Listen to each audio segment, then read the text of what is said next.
Olá, pessoal, um beijo no coração de vocês. Passamos pelo dia do concurso e agora já temos os resultados preliminares, né? O gabarito preliminar nas nossas mãos. Os recursos estão sendo julgados e eu vim aqui para comentar algumas questões, e dizer para vocês por que uma pode caber recurso e outras não, para a gente entender esse processo e mais ainda fortalecer a sua aprendizagem, né, que você desenvolveu ao longo do curso. Para quem ainda não me conhece, meu nome é Gleice Emerick de Oliveira. Eu vou compartilhar com vocês as questões 15, 16 e 17. Então, eu vou voltar aqui na tela, tá? Lá nas questões 15, 16 e 17. E vamos discutir primeiro as questões relacionadas ao ensino da matemática no primeiro e segundo ciclos, né?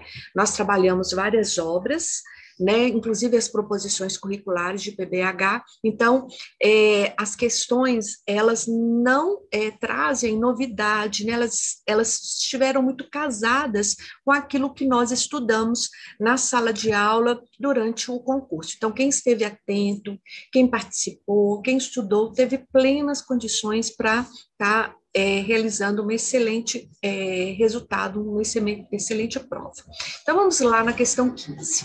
A partir dos anos 90, uma nova corrente de ensino da matemática propõe uma metodologia de resolução de problemas. Uma professora do segundo ano do ciclo do ensino fundamental propõe o seguinte problema de adição aos seus alunos. Nesta caixinha tenho 98 bolinhas azuis e nesta outra 42. Quantas bolinhas azuis tenho ao todo? Para que os alunos consigam resolver esse problema, precisam encontrar a operação numérica, mas a professora acaba intervindo na escolha da operação adequada ao dizer: o sinal é de mais? Como pode ser conceituada a atitude da professora? Bem, pessoal, aqui você pode ter uma dupla interpretação, tá? Quando eu vou ali para a questão A, que é a opção do gabarito preliminar, é a questão A, eu posso entender que os alunos, eles conseguem realizar a operação em si, 42 mais 98, mas ao ler o problema, eles não dão conta de entender que a situação que está proposta ali é uma situação de adição.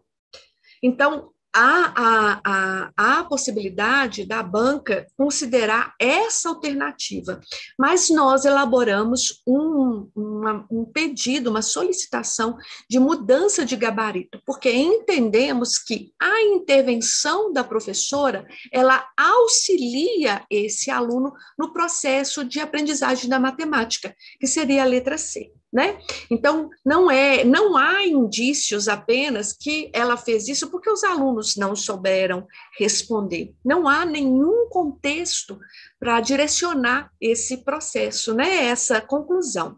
Então, eu avalio que a professora, ao intervir, ao dar pistas, ela também está valorizando e está auxiliando os alunos no seu processo de aprendizagem.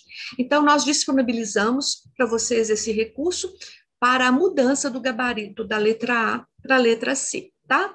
Mas já estou dizendo que a banca pode ter um outro olhar e indeferir por conta disso, por considerar que o enunciado, ele dá um pretexto ou um contexto para dizer que os alunos não compreenderam que problema é esse, embora saibam adicionar, fazer o algoritmo por si só, ok?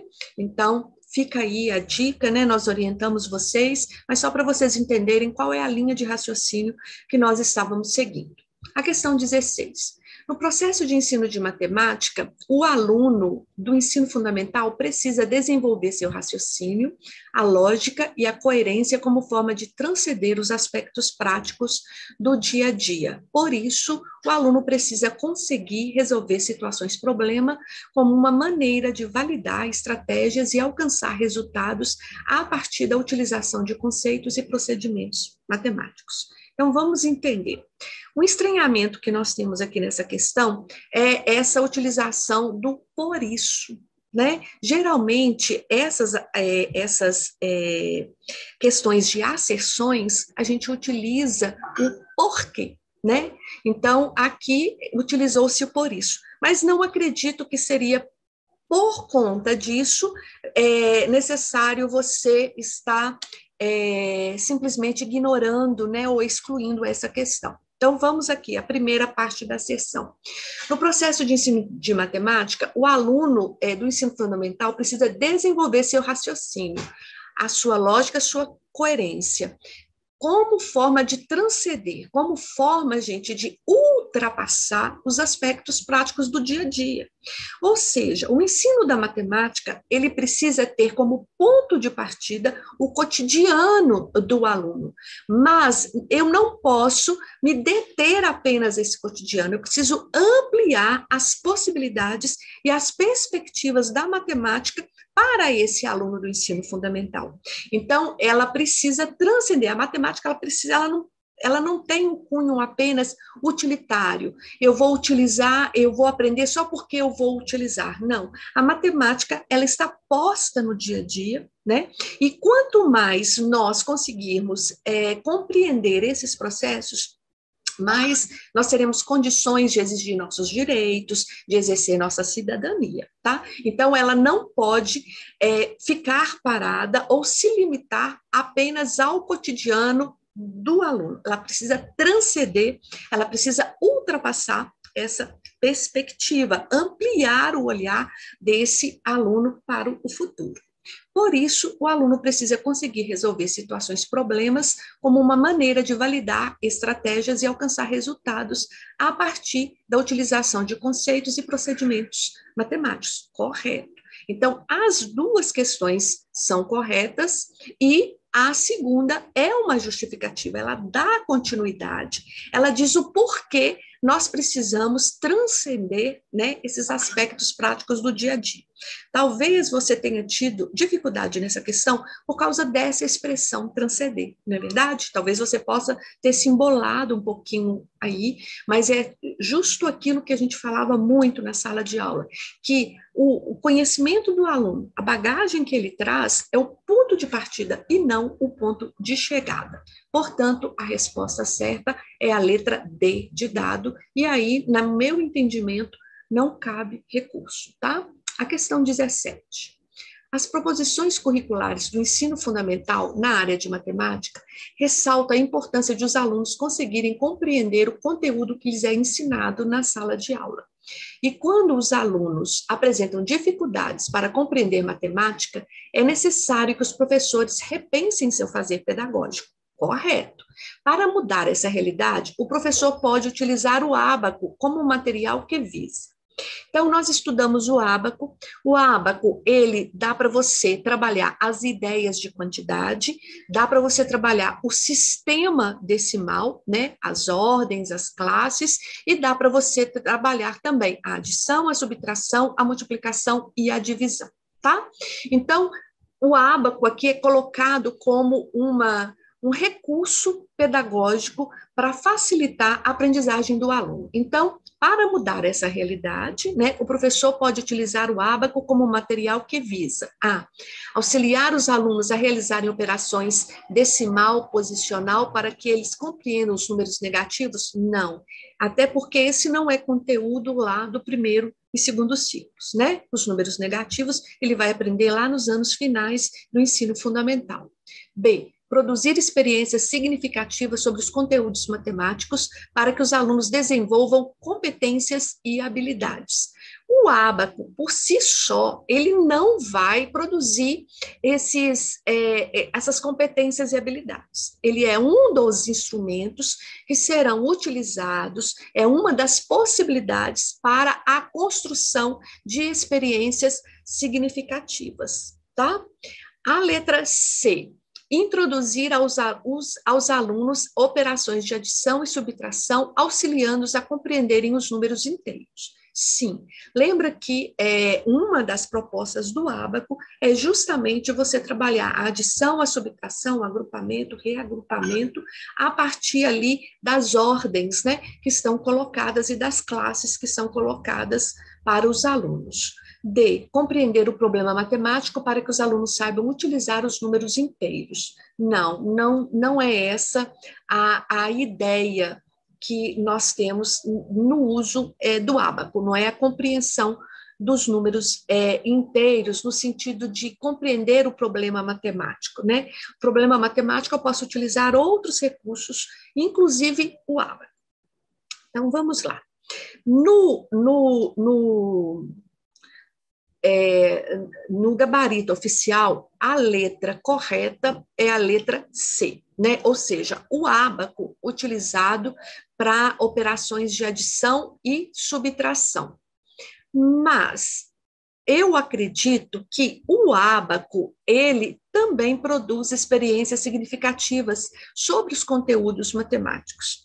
E aí, provavelmente, a banca não vai aceitar o recurso, quem fez o recurso para a letra B, porque o ábaco, ele não vai trabalhar todos os conteúdos matemáticos, ele vai trabalhar aqueles conteúdos que estão vinculados às 4 operações fundamentais e ao sistema de numeração decimal, né?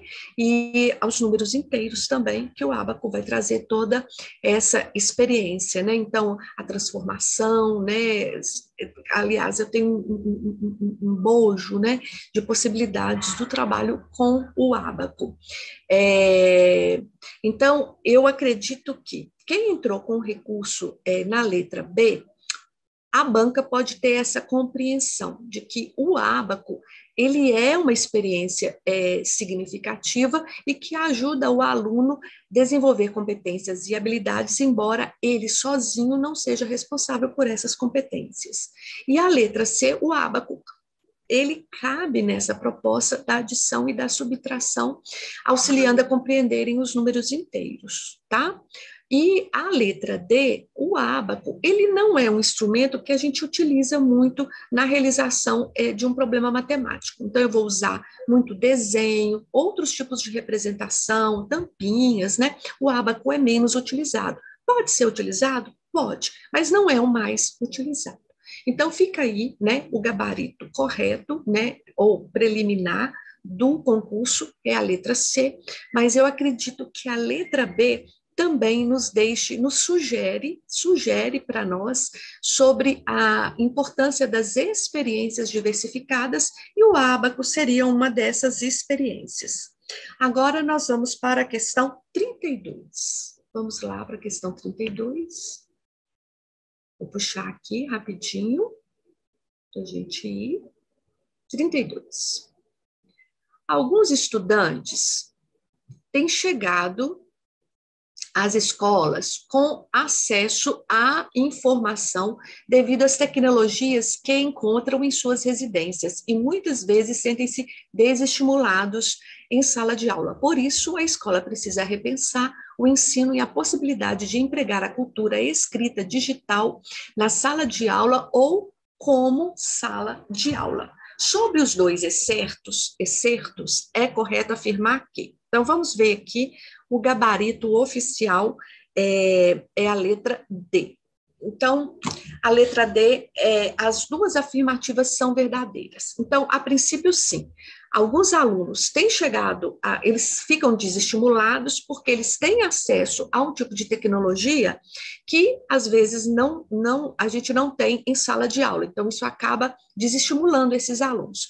Por isso, a escola precisa repensar o ensino e a possibilidade de empregar a cultura escrita digital na sala de aula, sim. Ou seja, utilizar os computadores, os tablets, os notebooks, o próprio aparelho celular. Então, utilizar esses instrumentos, essas ferramentas, como um material a mais que a criança utilizará a sua escrita. Então, ela está correta, tá, gente? Aqui não cabe recurso. A letra D é a letra correta, tá? As duas afirmativas são verdadeiras e uma justifica a outra, né? A segunda justifica a primeira.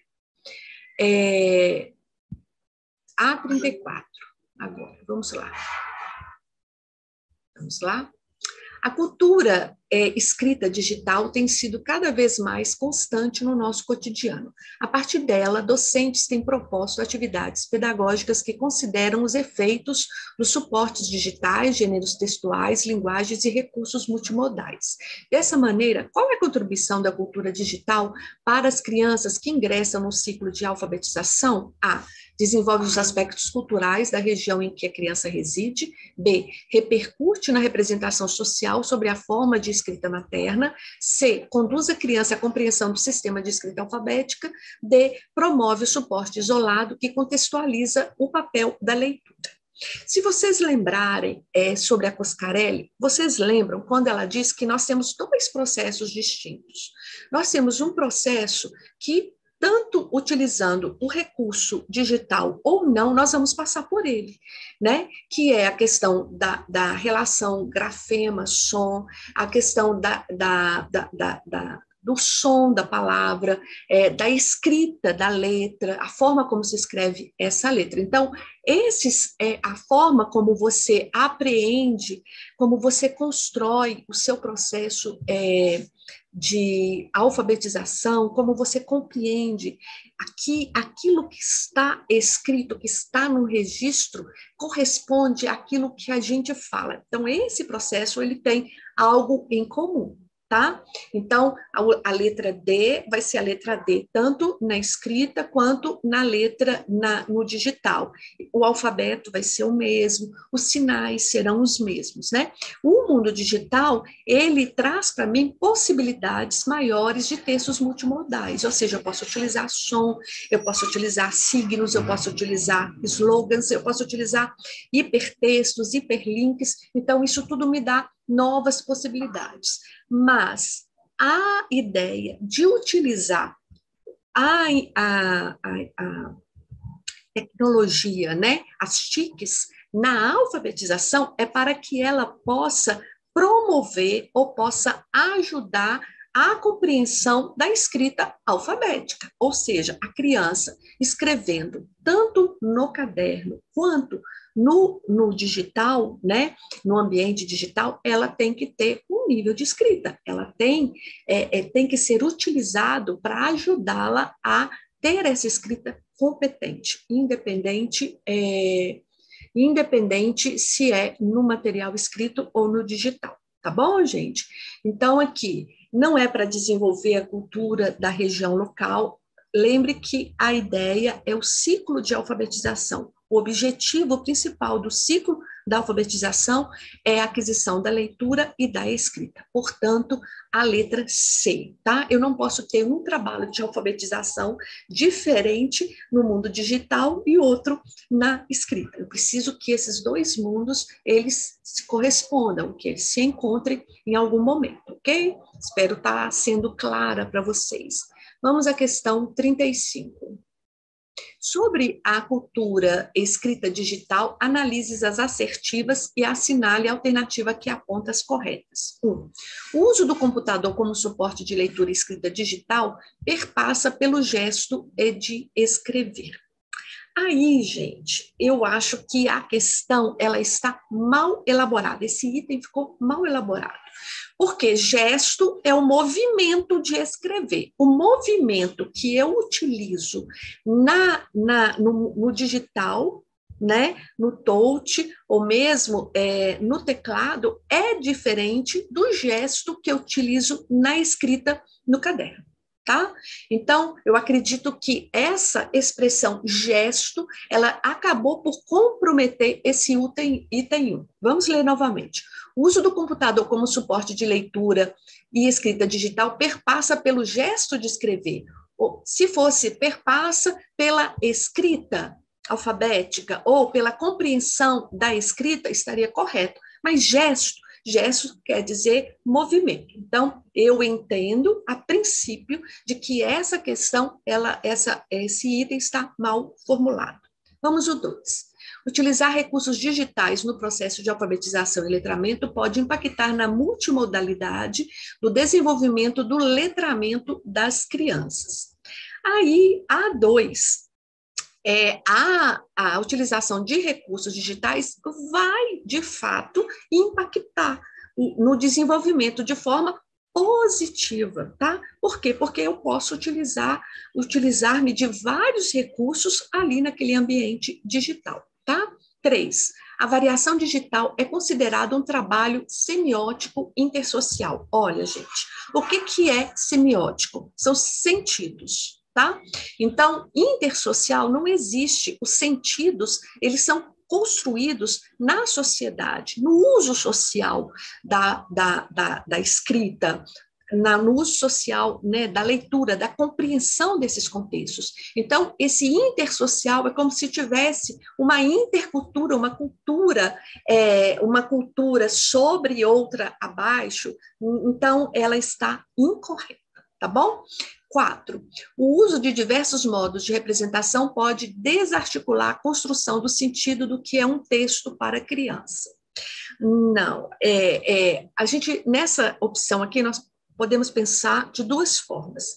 Primeiro, o planejamento do professor, ele é fundamental para que o professor não se perca, porque no ambiente digital, de fato, eu tenho várias possibilidades. Então, eu preciso ter um planejamento muito amarradinho para eu não me perder, assim como às vezes a gente começa a navegar na internet e a gente acaba se perdendo, né? Vem um hiperlink, vem uma notícia, vem uma promoção e a gente acaba se desviando, tá? Mas o uso dos textos multimodais, vamos assim dizer, desses diversos modos de representar a escrita, ela deve servir ao contrário, ela serve para articular o sentido do que é um texto para a criança. Ou seja, a criança compreender que tudo aquilo que possui sentido é um texto. Então, uma gravura é um texto, um slogan é um texto, uma logomarca é um texto, tá? Então, quando eu olho aqui questões 2, 3 e 4, né, apenas 1 e 2 estariam corretas, eu avalio que a 1 ela seria incorreta. E aí eu tenho 3 e 4, a 3 e 4 são incorretas, apenas 4 é incorreta, e aí 1, 2, 3 e 4 estariam corretas, tá? Então, na minha compreensão, posso estar errada, mas essa questão, ela é passível de anulação, tá? Não teria uma resposta cabível que contemple todas essas opções. Questão 36.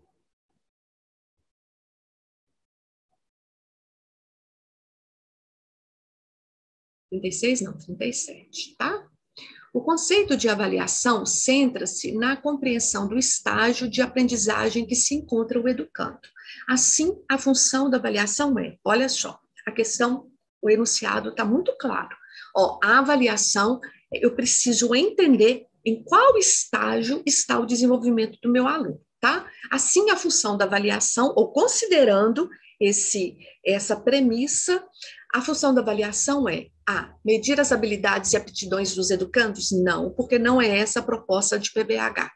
B, possibilitar o educador encontrar caminhos para se trabalhar com o aluno em que está em estágio defasado?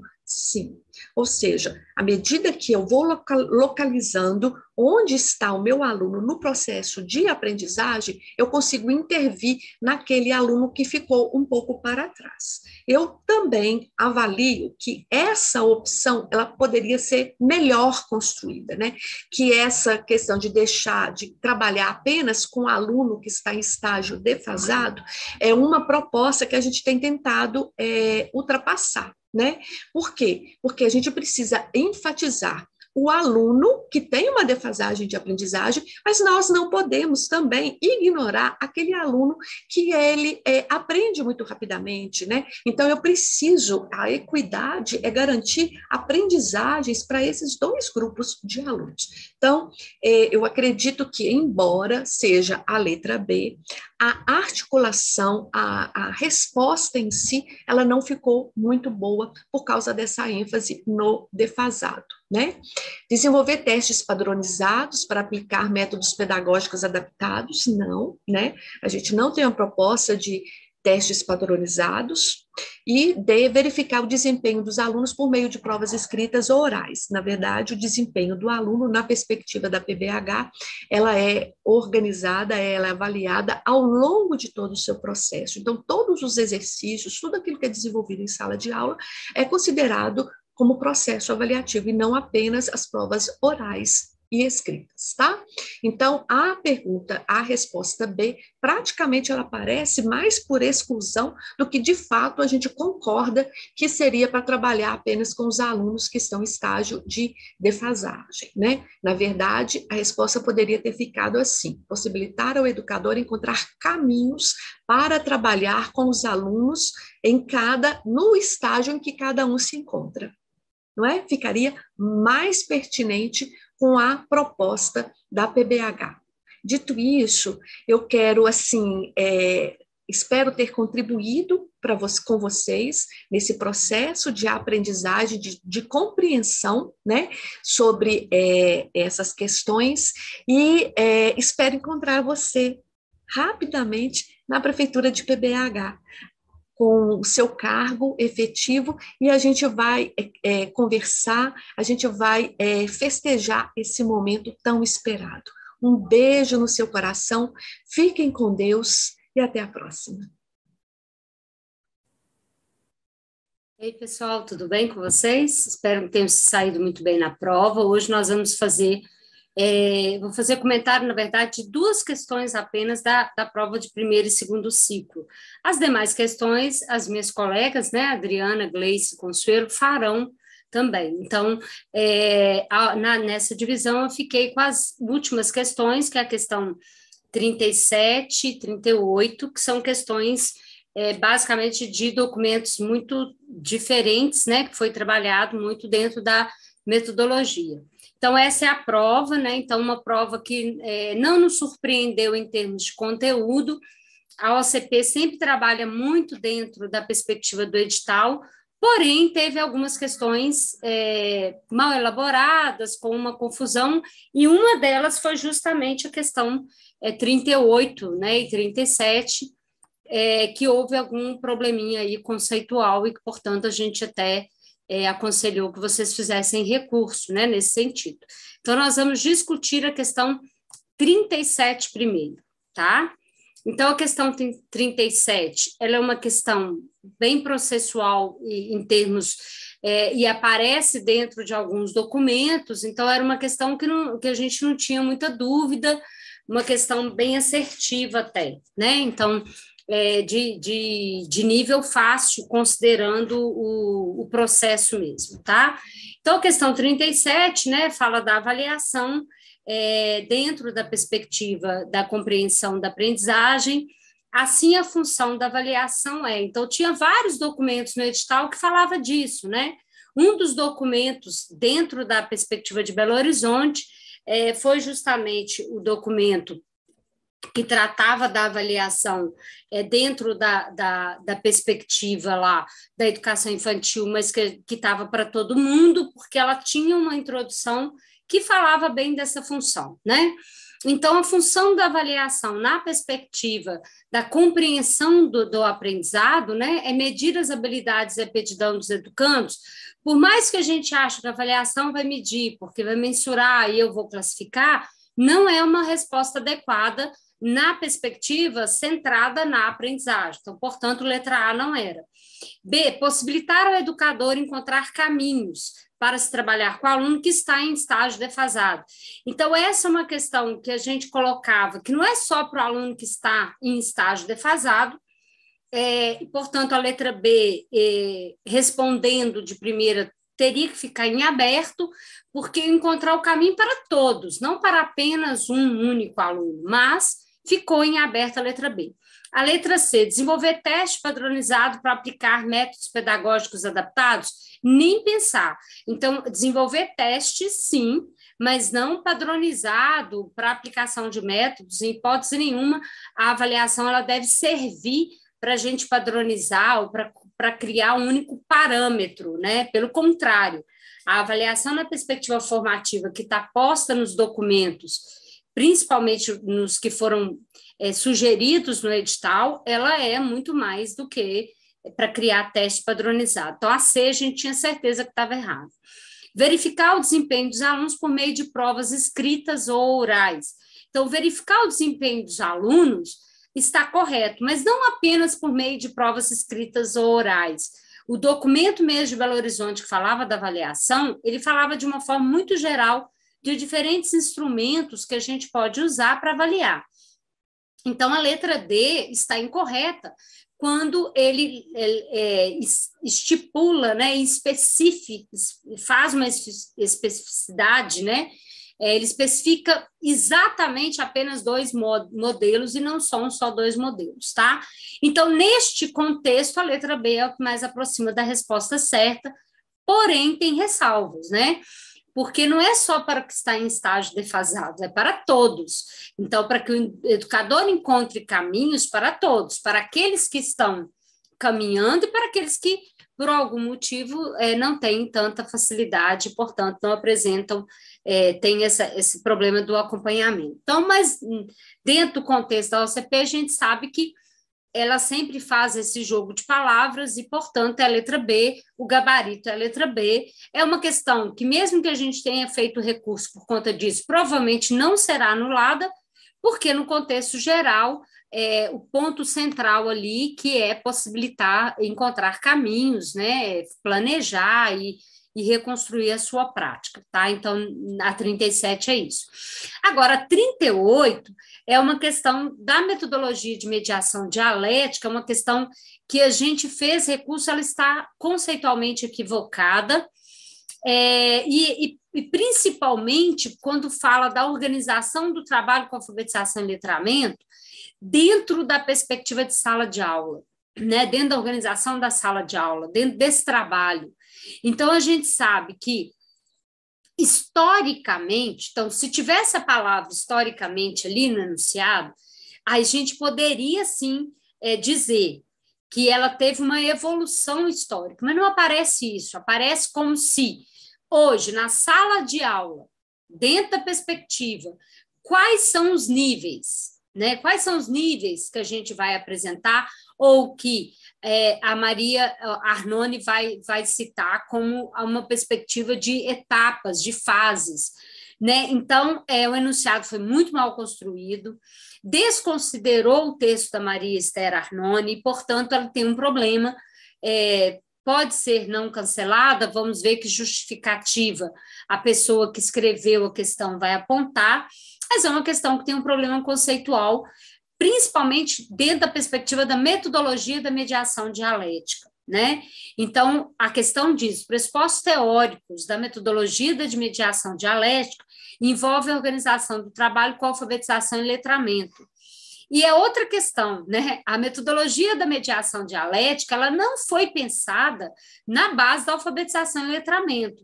Ela pode ser aplicada em qualquer contexto, né? A Maria Esther Arnone, ela tem muito mais textos relacionados às ciências da natureza, porque a formação dela antes da pedagogia é a biologia, a ciência biológica, portanto, ela faz muito essa leitura das ciências da natureza. Então, ela não vai falar só da alfabetização e letramento, né?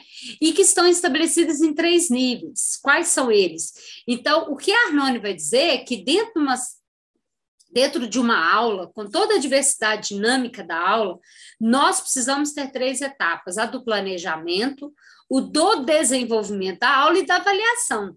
E dentro do desenvolvimento da aula, eu vou ter 4 etapas, né? O desenvolvimento de uma aula ele acontece em 4 partes. A perspectiva lá do levantamento do imediato, que ela chama, né, daquilo que o aluno já sabe, concebe, dentro daquilo que eu quero ensinar, a problematização, a sistematização, a ideia da síntese da sistematização, e, por fim, a ideia da produção, do como produzir. E aí, quando a gente lê a questão, a gente pensa assim, bom, está falando de um momento histórico, porque realmente, na história da alfabetização no Brasil, a gente vai ter um momento em que as pessoas acreditavam que se alfabetizava pela repetição. Outros vão achar que é pela busca da memória, principalmente da memória fonética, né? E principalmente na relação ali da perspectiva mais mimética, né? Mais imediata, mais de síntese daquilo que é repetido várias vezes, e depois, a partir dos anos 90, uma perspectiva mais inovadora. Mas a questão enunciado não pode ser considerada a letra D, porque falta no enunciado fazer uma distinção clara que era historicamente ou uma questão didática de sala de aula. Então, enunciado muito equivocado e que trouxe, portanto, um problema grave de não ter uma resposta, porque a resposta correta dentro da perspectiva da metodologia da mediação dialética seria o planejamento, o desenvolvimento da aula e avaliação, ou seja, dentro de uma organização do trabalho, seja de alfabetização, seja de que conteúdo for ou de que momento for, nós precisamos ter 3 etapas, que é a do planejamento, o desenvolvimento da aula e o da avaliação. Portanto, é uma questão que cabe recurso, mas nós ainda não sabemos como que será respondido até o momento, é a letra D. E aí, quando a gente analisa a resposta, a gente pressupõe que o que eles quiseram dizer não tem a ver com o nível de sala de aula, mas tem a ver com o nível histórico, né? A história da alfabetização. Então, tem um equívoco aí, de qualquer forma, no enunciado, né? Que possivelmente produziu muito problema na leitura e na resposta, tá bom? Então, essas foram as 2 questões que eu comentei para vocês. Beijo, abraço, espero que vocês tenham tido muito sucesso nessa empreitada. Um abraço para vocês, tchau. Olá, pessoal, vou fazer comentário, então, das questões agora da PBH, né, 2022, das questões referentes à alfabetização e letramento. Eu vou começar pela questão 11, tá? Então, a questão 11 é uma questão histórica, conceitual, muito correta, então, sem problemas nenhum em relação a ela, na perspectiva conceitual e histórica, né? Então, na década de 70, a Ferreira e a Teberoski iniciaram estudos sobre a psicogênese da língua escrita. Considerando o tema, assinale a alternativa que define como ocorre a aquisição do conhecimento na criança, né? A aquisição desse conhecimento relacionado à leitura e escrita. E aí, nós temos as seguintes opções, né? Baseia-se na decorrente e contínua interação entre sujeito-organismo e objeto-meio, pois nesse processo estrutura-se a aquisição do conhecimento. Então, a perspectiva epistemológica do Piaget, que a Emília Ferreira e a Teberoski trabalham, elas não trabalham na perspectiva sujeito, organismo, objeto, meio. Não nessa relação, que é muito da relação inatícia, sujeito-organismo, ele com ele mesmo, e muito behaviorismo na ideia do objeto com meio. E sim na interação, né, sujeito-objeto, e esse objeto sendo objeto de conhecimento, ou objeto daquilo que ele quer aprender, ou que está preparado para aprender. Então, a letra A está incorreta, porque sujeito-organismo, separado de objeto e meio, não existe uma interação, está separado, sujeito, objeto, e aí a interação está separada, tá? Então, portanto, essa lógica está errada. B, baseia-se nas relações sociais que a criança constrói com outros indivíduos e com o meio em que ela está inserida. Então, baseia-se só nas relações sociais? Não.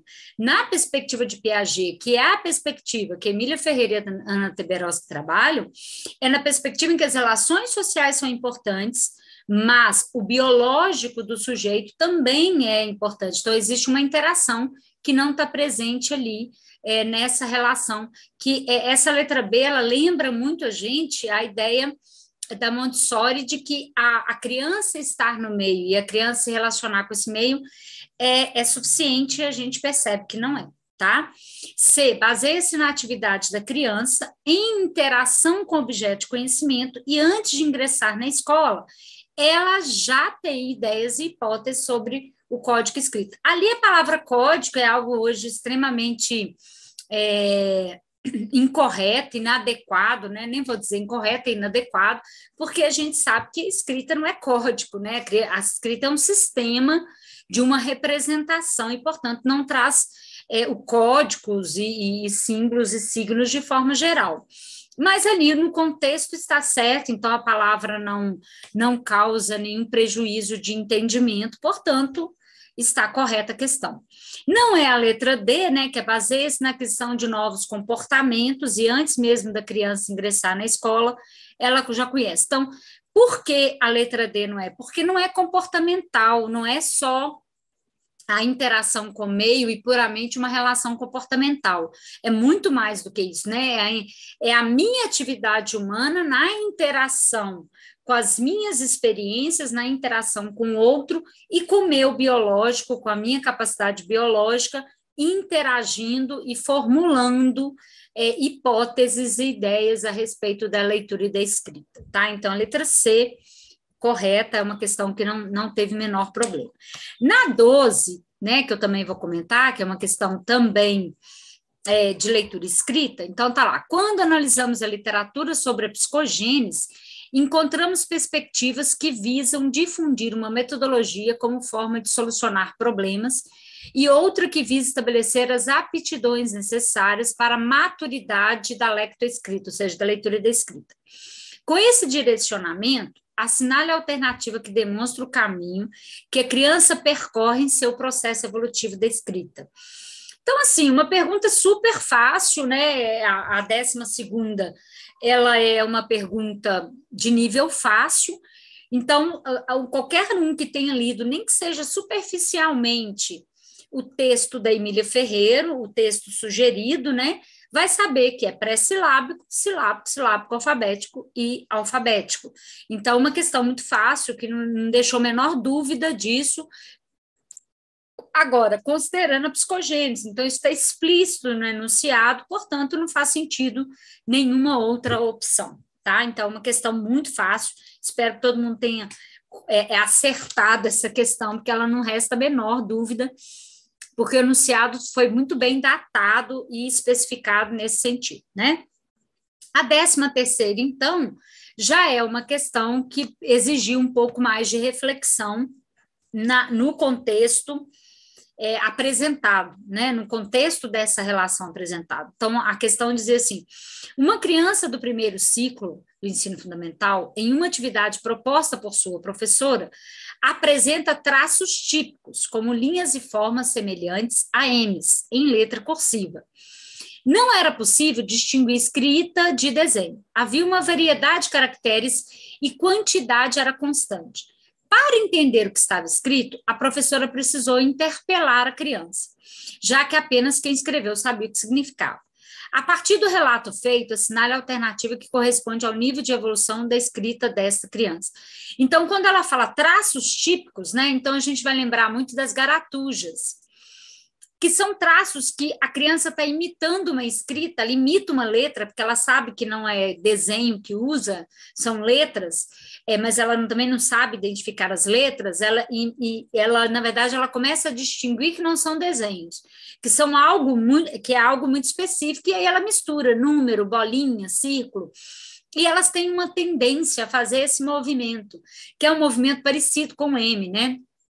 que ela chama de linhas e formas semelhantes ao N. Então, se a gente olhar a maioria das garatujas, ela tem esse movimento, porque é um movimento muito presente na nossa língua, e aí a criança faz essa associação de alguma coisa que desce, sobe, nessa relação. Então, assim, não resta a menor dúvida que é o pré-silábico, né? Então, essa criança com traço típico, com formas e linhas semelhantes, que tem a mesma configuração de tamanho, então ela não faz distinção entre palavra com mais letras ou menos letras, então ela usa o mesmo tipo de forma e tamanho. Então, isso é muito do pré-silábico. Então, também foi uma questão muito bem elaborada, o enunciado estava explícito, não tinha a menor dúvida, e está correta.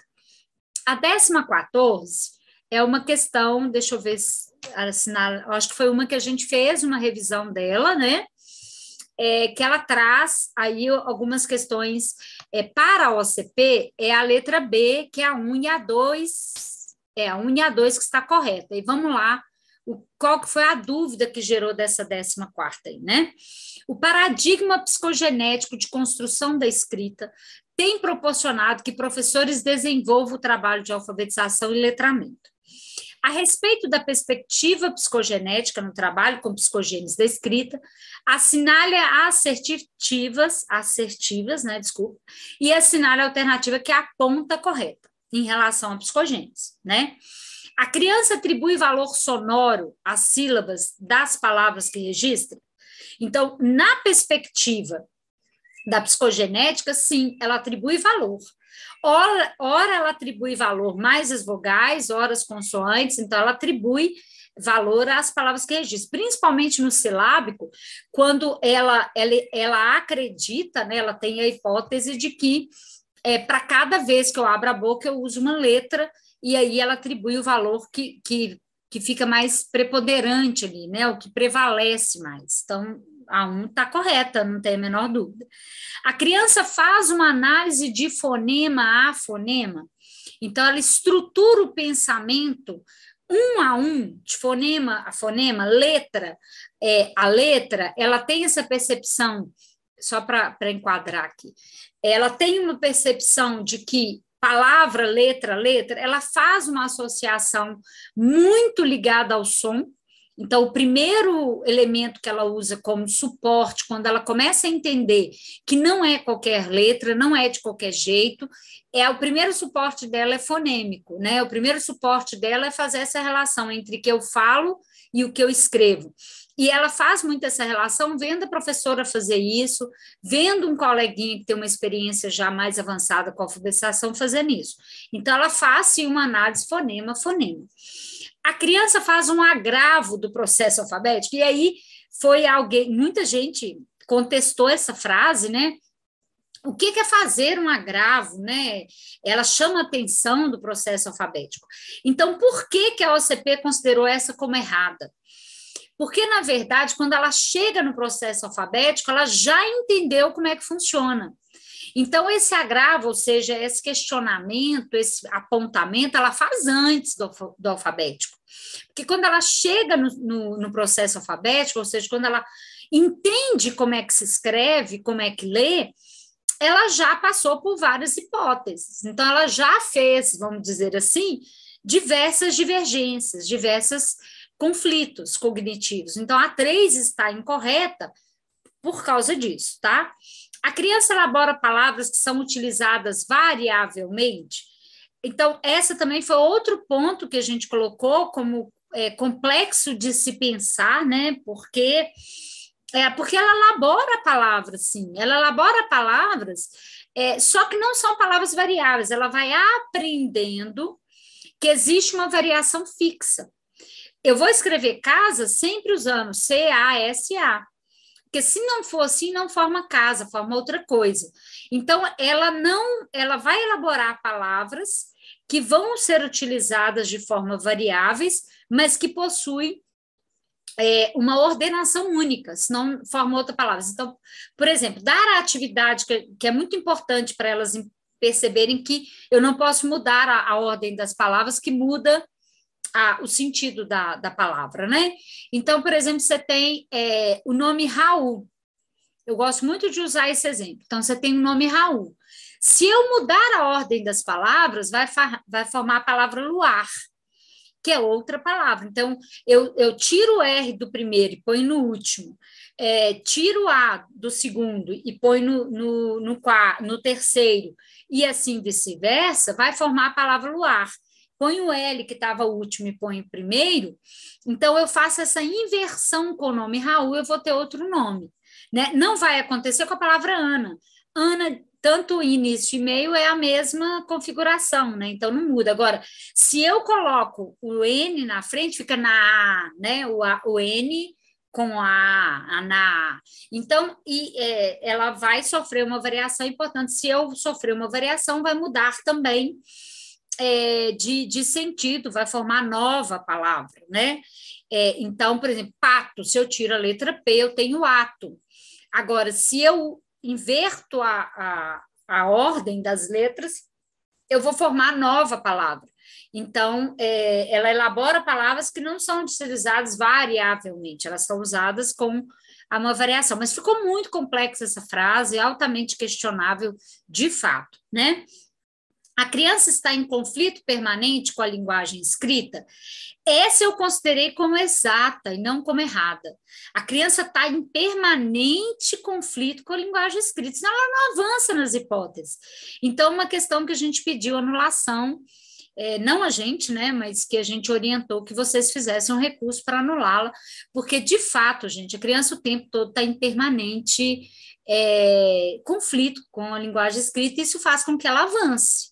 Tá? Então, a questão 14, ela traz várias divergências, vários problemas, e que precisava de uma atenção especial nessa perspectiva, tá?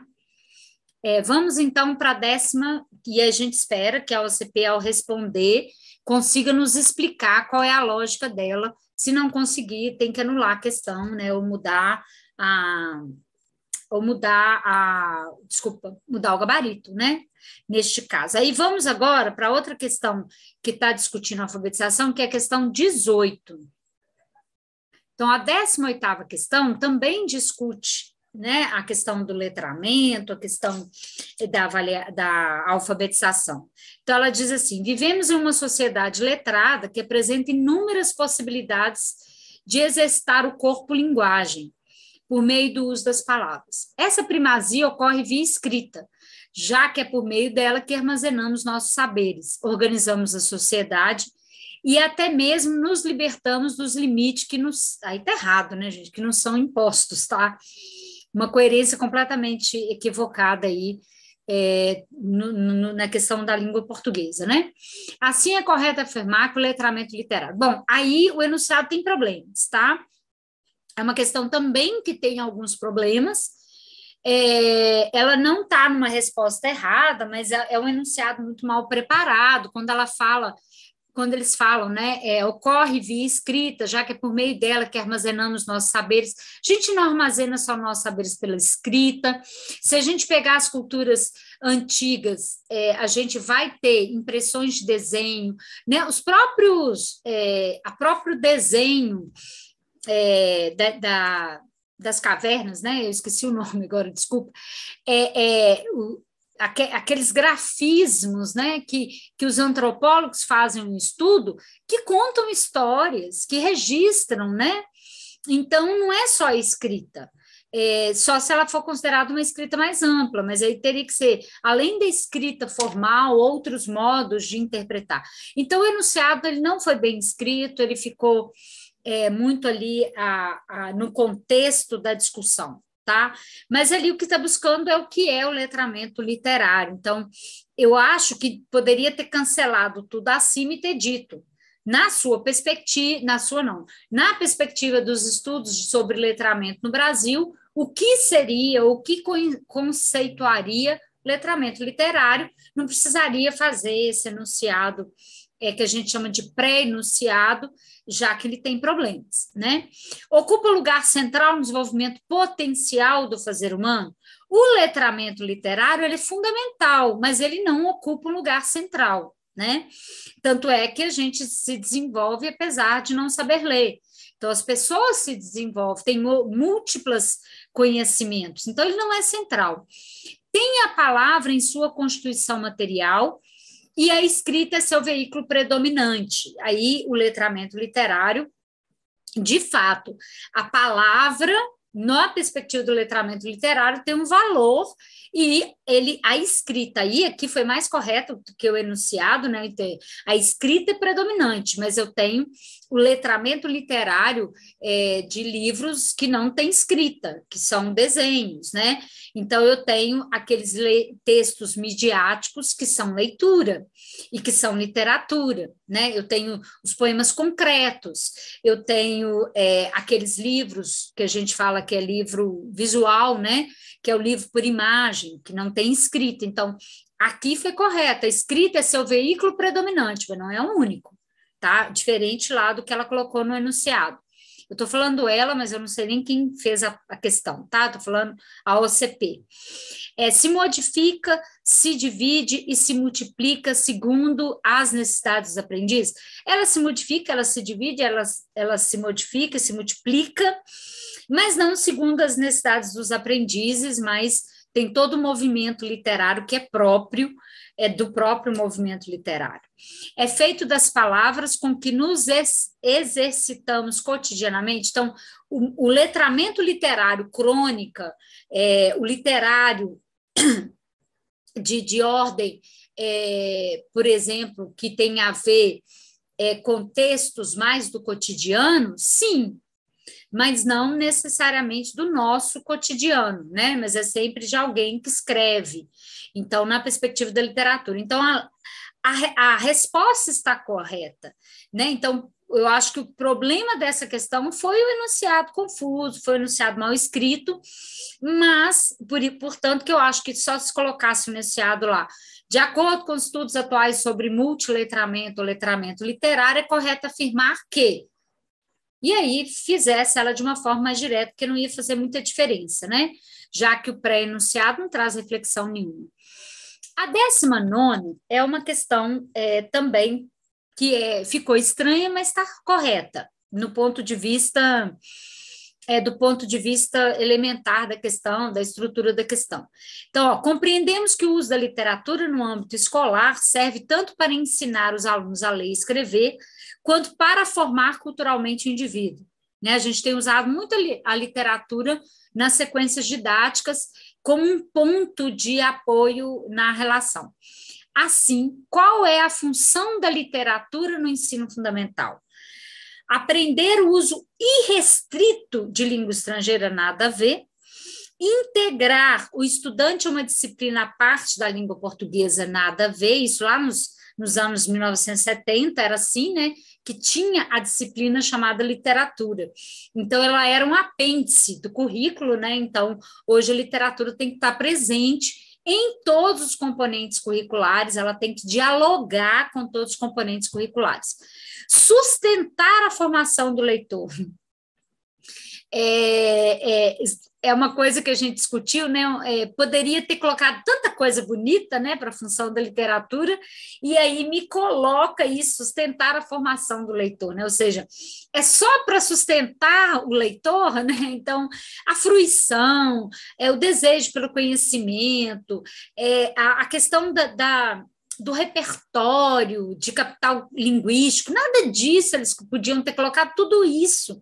Enfim, mas essa é a resposta, né? Integrar o aluno na linguagem literária. Então, na minha perspectiva de um olhar, eu diria que tanto a letra C quanto a D está correta. Só que dentro da perspectiva da OCP, né, algumas pessoas até fizeram recurso com essa questão, mas ela não vai ser considerada não, tá, gente? Por quê? Porque ela, na verdade, a OCP, ela dá nada para fazer isso, falei disso muito no curso, né? Ela tem sempre uma resposta que é certa, mas tem uma que é melhor. Existem várias discussões sobre isso, se é ético ou não, mas ela pode fazer isso, e eu tenho certeza que quem fez recurso para 19 vai receber como resposta de que a função primordial da literatura é a formação do leitor, na perspectiva abrangente e tudo, e não a integração à linguagem literária. Integrar é menor do que sustentar ou formar. Então, sim, a letra C está correta, mas eu não excluiria de forma nenhuma a letra D, tá? A 20ª era só preencher, então ela é mais tranquila na perspectiva conceitual, ela não teve problemas, foi uma questão até fácil, se você pegar a lógica das respostas, né? Então, tinha lá, ao ler, abre-se uma porta entre o mundo do leitor e o mundo do outro. Um texto só tem sentido quando se faz A. Quando eu vou fazer esse tipo de questão, eu vou colocando uma a uma, por lógica. Então, na letra A, eu tenho a passagem de sentidos entre um e outro. Por isso, é preciso estar aberto à multiplicidade e à capacidade que a palavra tem de dizer. Olha, está perfeita a frase com a letra A, mas vamos ver a letra B. Um texto só tem sentido quando se faz a articulação de sentidos entre um e outro. Por isso, é preciso estar aberto à diversidade e é a interpretação que a palavra tem de dizer. Não, a palavra não diz interpretação. Quem interpreta somos nós que lemos e não a palavra. Então, a letra B está descartada. C. Um texto só tem sentido quando se faz a vinculação de sentidos entre um e outro. Por isso, é preciso estar aberto à variedade e à superfluidade. Não tem nada a ver. O outro faz a extração de sentidos, não extrai. Então, com certeza, a letra A não resta a menor dúvida. Uma questão, até se a gente olhar muito atento, né, tiver o olhar atento, a gente consegue responder a questão.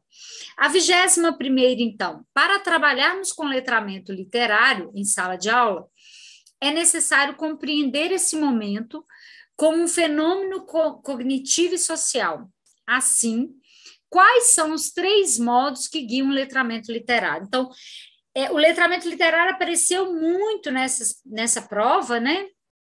E essa foi uma questão que a gente fala de memória, né? Enfim, é uma questão que quem sabia, sabia, quem não sabia, não sabia. Não tinha como refletir, porque aqui eles estavam pegando na íntegra o texto do letramento literário na perspectiva da Coscarelli, e que fala daquela coisa de antever. Então, quando eu pego um livro, eu pego a capa do livro, eu falo assim, não, esse livro deve ser legal por causa disso, disso. Ah, esse livro fala disso. E aí eu vou fazer a leitura e depois eu faço a interpretação. Então, assim, é lógico que quem não leu na íntegra ou não lembrava disso, conseguiria fazer uma lógica ali pelas respostas que estão dadas, né? Aclaração, precipitação, como é que eu vou a explicação?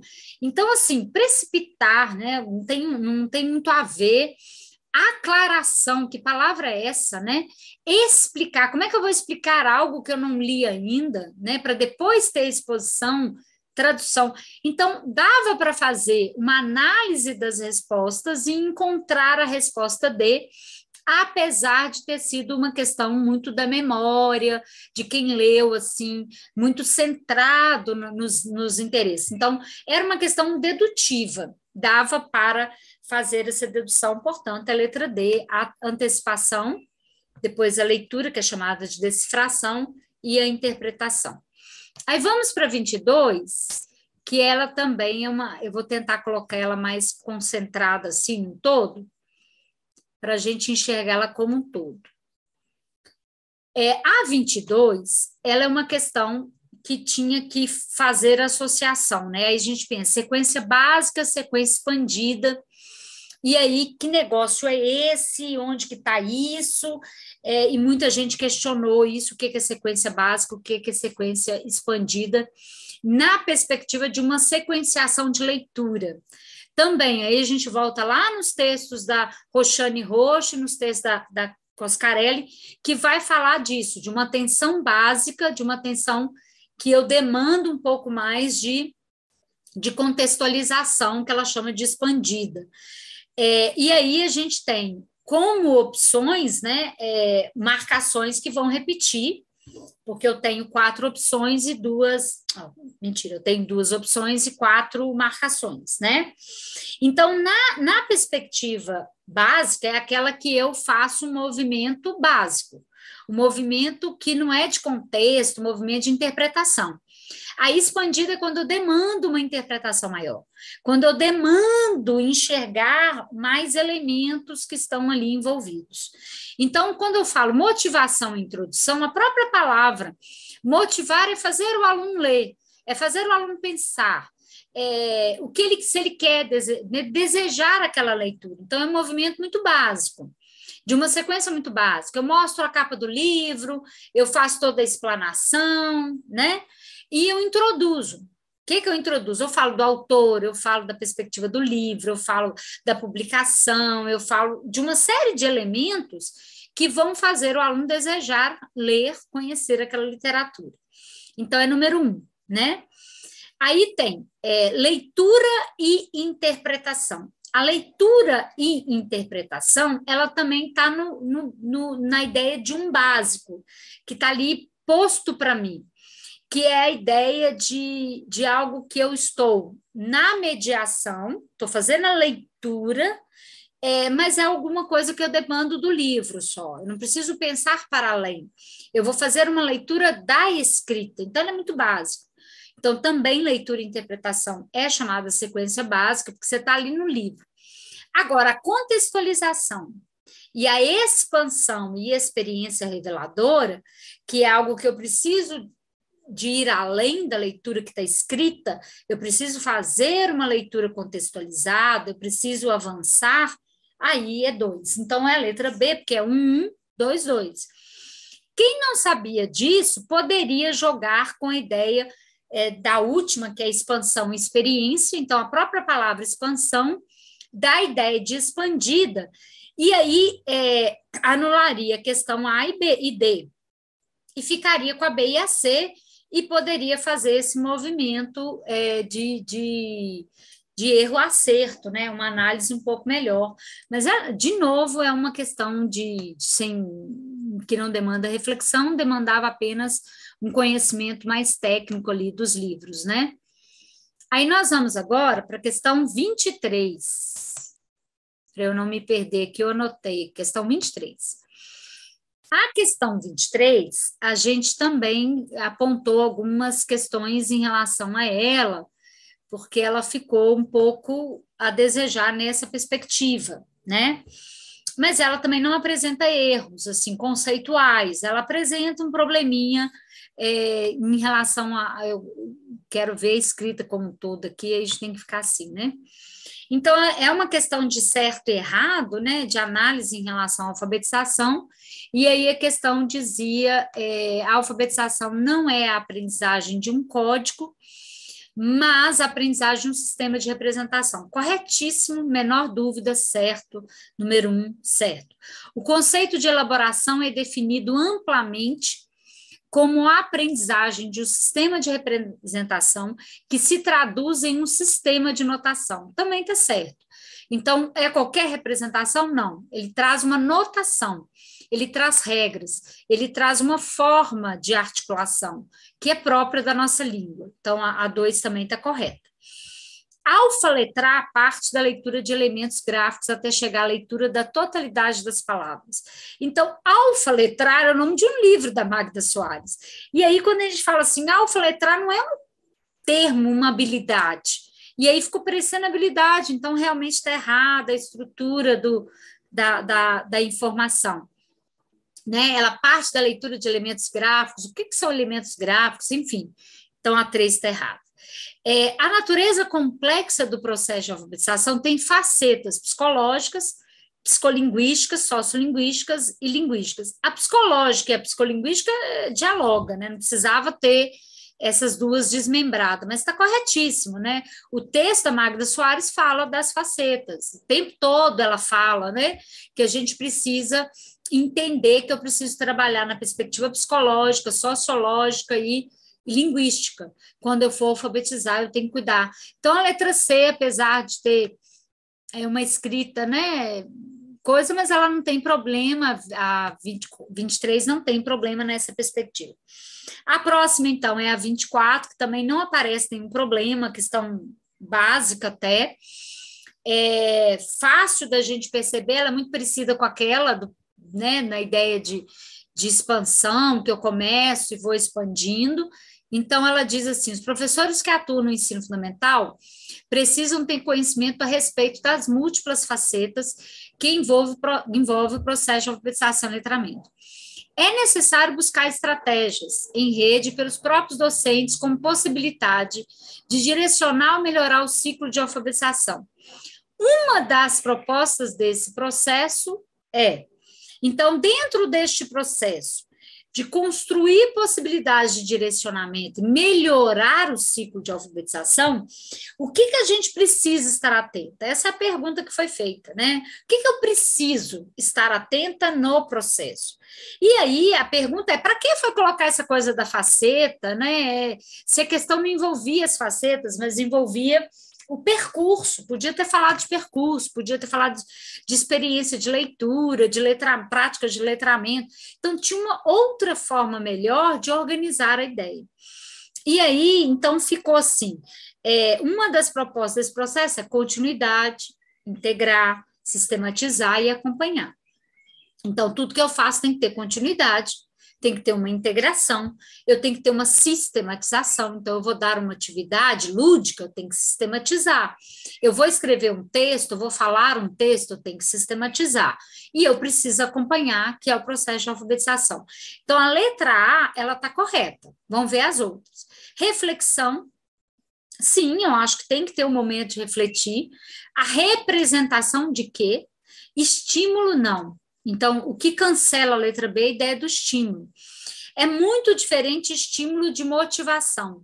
Então, a motivação para a pessoa fazer, a motivação para ela interagir, a motivação para ela querer aprender é diferente de estímulo. Estímulo é aquela atividade repetitiva que eu faço ele fazer e depois eu condiciono ele de uma forma positiva ou negativa, em que ele vai ser condicionado. Então, ele vai ter a mediação desse condicionamento.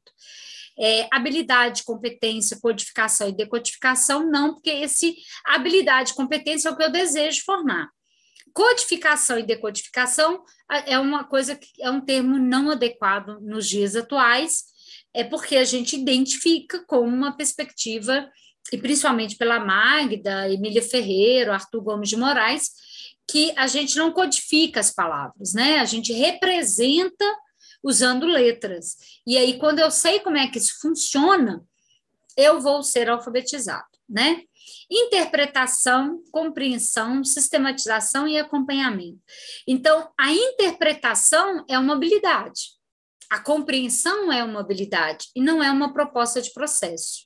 Então, é a letra A, né? Eu tenho que, no processo, pensar em continuidade, eu preciso pensar em integração, eu preciso pensar em sistematização e eu preciso pensar em acompanhamento, tá? Então, vamos ficando por aqui. Acompanhe o próximo vídeo, que a gente vai continuar as demais questões sobre alfabetização e letramento, tá bom? Então, continuando, né, a discussão das questões da alfabetização e letramento, na questão 25, é uma questão extremamente desnecessária do ponto de vista tanto intelectual, cognitivo, tanta coisa boa para perguntar sobre a alfabetização e letramento, é perguntar o ano, e não é invenção, né, não houve uma invenção de letramento no Brasil, então, uma questão que a gente pediu, né, orientou que vocês... algumas pessoas fizeram recurso, eu espero que eles levem em consideração dentro deste contexto de que não foi o termo letramento não foi inventado no Brasil, é um termo que já era usado nos Estados Unidos, que referenciava aquilo que a gente faz mais do que ler e escrever da forma usual e aquilo que a gente faz de forma social. Então, a resposta é letra B. A resposta está lá no texto da Magda Soares, é uma resposta que está lá, mas ela não fala de invenção, ela fala de uma situação em que possibilitou que a existência do termo letramento no Brasil, que data mais ou menos de 1980, que é a Angela Klein, que não é a Magda Soares que traz, é a Angela Klein que traz para o Brasil essa referência.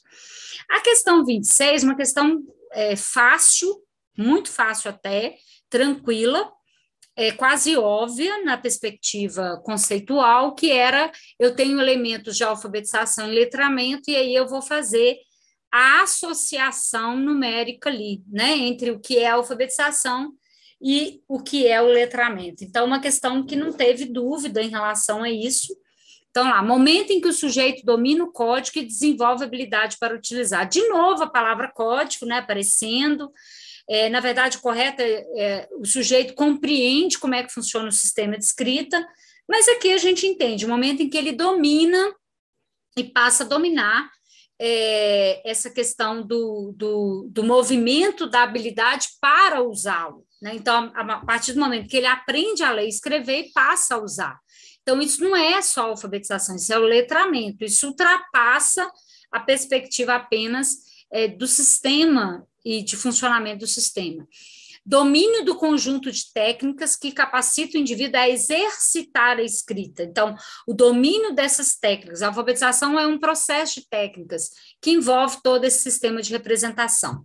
Então, exercita efetivamente a escrita, demonstra já ter habilidades como capacidade de interagir, ler e escrever. Também da alfabetização na perspectiva aí, do exercício da leitura e da escrita, né? E somente a hora que ele usa isso como habilidade para utilizar a capacidade de ler e escrever é que é o letramento. Então, a letra D, não tinha dúvida com relação a isso. Aí vamos agora para a questão 27. A questão 27. Então, a questão 27, ela traz um problema, né? A gente também apontou ela como uma questão que merecia um cuidado, eu queria muito colocar ela aqui como um todo, mas vou apagar aqui, né, as práticas pedagógicas de alfabetização e letramento, informe se é verdadeiro ou falso o que se afirma. Então, para a gente poder enxergar o todo, que eu acho importante enxergar esse todo aí. E aí, a primeira afirmativa é: a alfabetização não pode ser reduzida à aprendizagem de letras, palavras e oração. Verdadeiro, não tem a menor dúvida disso, né? Ok. O letramento é uma dimensão da linguagem que amplia as possibilidades de interlocução com o mundo. Então, ela não é uma dimensão da linguagem. O letramento são práticas, inclusive, né? Então, ela não está num patamar menor ou maior. Ela representa práticas de leitura e escrita no uso social cotidiano da interlocução com o mundo. Então, está falso. Ao professor cabe o papel de interlocutor com uma prática pedagógica dialógica e discursiva, em que ele se torna coparticipante do processo de leitura e escrita dos alunos. Então, essa foi uma coisa que muita gente ficou levantando: cabe o papel como interlocutor, é só isso que o professor faz, enfim. Mas ele também não anula, né? Ele não coloca, cabe ao professor somente.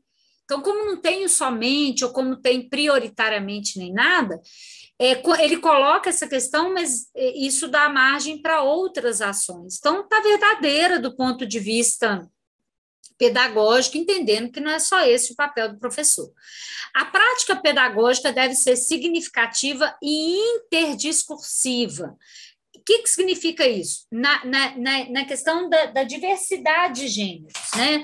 Na questão da diversidade de ações, na questão da diversidade de interpelações que eu preciso ter. Então, é verdadeiro. Então, a terceira frase deu a entender que estava confusa, mas ela está correta, e como não tem somente isto, né? Somente cabe isto, a gente segue e não demandou mesmo nenhum tipo de recurso, tá?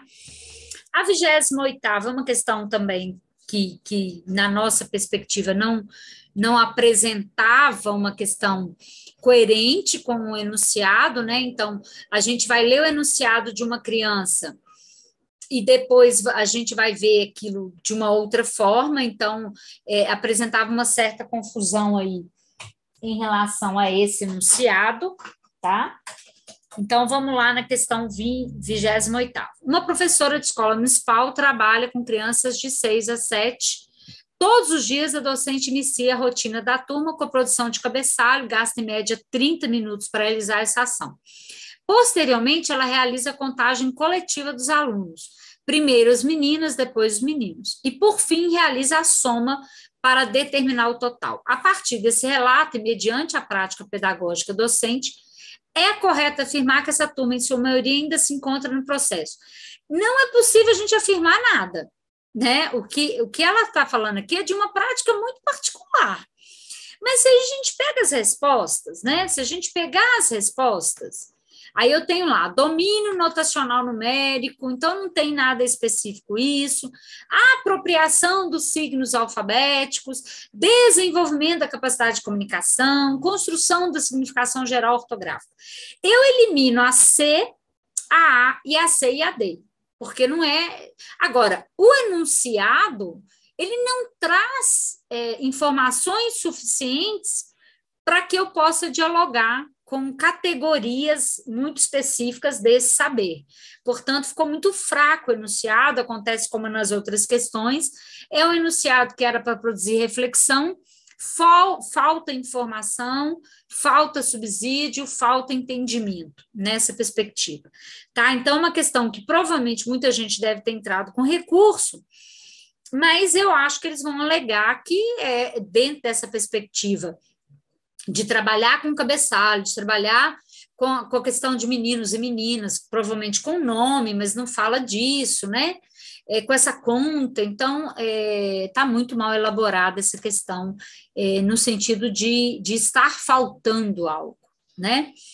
Aí a 29ª, eles colocaram uma sequência de 8 atividades e pediram para colocar nessa sequência apresentada pelo professor do primeiro, pode-se pensar o quê? Né? Então, é uma questão que coloca na ordem, né? O que é que a professora está querendo com isso? Então, ela colocou lá, primeiro ela conta uma história, depois ela dita 6 palavras, depois ela nomeia 10 figuras, depois ela faz um ditado de frase, depois ela faz uma escrita de frase, depois ela diferencia números e símbolos, depois ela faz uma contagem simples, depois ela identifica uma quantidade numérica e simbólica de nomes e nomes.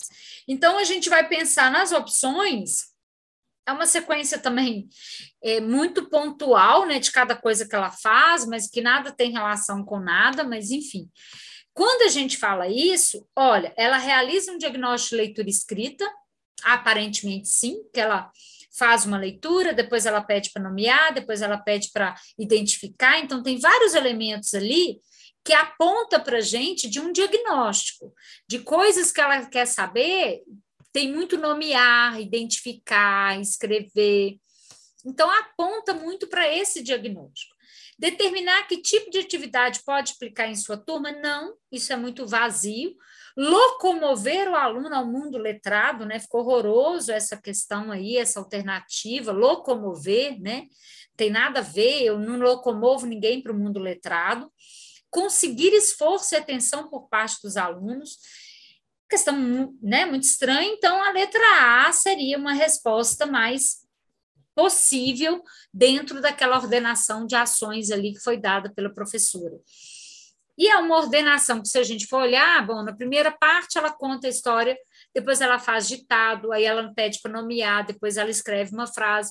Então, dá a entender que ela está realmente procurando fazer um diagnóstico, né?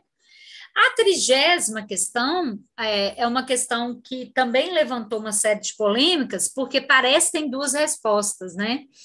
É aquela velha coisa da OCP que vocês não vão esquecer nunca na vida. Tem sempre uma questão, uma resposta melhor elaborada, tá? Então, ela fala da complexidade do processo de alfabetização, que tem sido um problema, principalmente para crianças de família pobre, ainda convive com altíssimo percentual de crianças que chegam ao final do primeiro ano sem ter compreendido como funciona o sistema alfabético. Nesse sentido, a proposta de organizar a educação escolar em ciclos visa. Então, quando a gente pensa na organização de ciclo, a gente tem que pensar em várias coisas, né? Ela não tem só um único objetivo. A organização de ciclos, ela comporta um monte de outras coisas. Aí tá lá as opções. O ensino fundamental que permite as crianças saberem escrever? Não, de jeito nenhum. Um desenvolvimento da escrita literária? Não, porque está muito mediado com conteúdo. O ensino adequado para os alunos que precisam de mais atenção? Essa é a resposta considerada pela OCP, né? O ciclo garantiria uma atenção diferenciada para os alunos, que só precisam de mais atenção, não, para todos. Não tem que ter distinção. Então, foi pedido a anulação dessa questão. Por quê? Porque na letra D, ela também é referenciada como um objetivo do ciclo.